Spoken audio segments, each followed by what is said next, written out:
All right, so it's officially midway through our Hungry Ghost journey. That means it's day 11. We have 10 days behind us, 10 days ahead of us, and we just had our midway check-in call.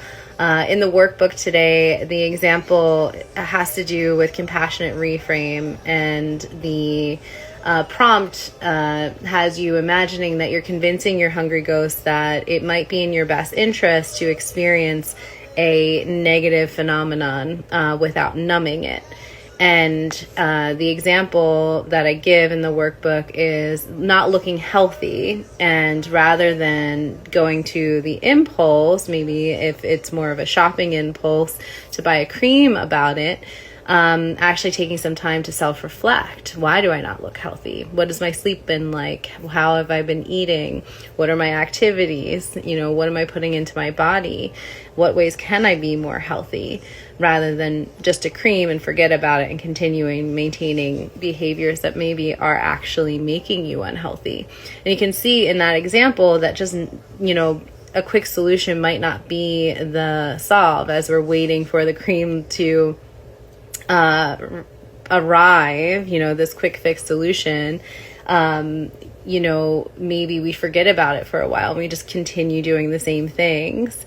However, those changes still need to be made. And the more and more we numb and we just buy more and more creams and wait for one of them to work, that's more time that we could have been spending on improving the way that we're taking care of ourselves so that we don't look so tired, so that we don't feel unhealthy.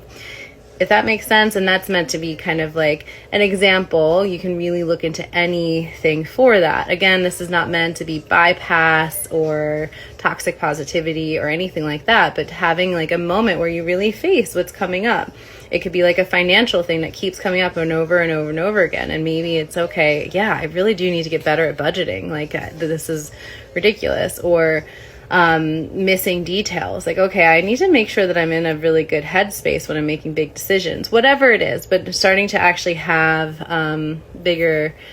deeper realizations, deeper work. And some of the stuff that we're going to be looking at, it's a little bit harder to understand what the good could be, why we would want to face this, what we could gain from it. And it's not, a solve all solution, but for a lot of things, this can be a really helpful process of looking for more holistic approaches to soothing and supporting our mental, emotional, and physical well-being. If it is something like health, if we know that we're starting to make healthy choices, that's going to make us feel less stressed about it, right? And then over time, we're going to sleep better, we're going to make better choices, rather than, okay, I'm spending all my money on creams now, and nothing, whatever. So we get the idea of what I'm getting at. I'm a little sleepy. Thank you for coming to the call earlier. I'll see you tomorrow. Best of luck. Take care.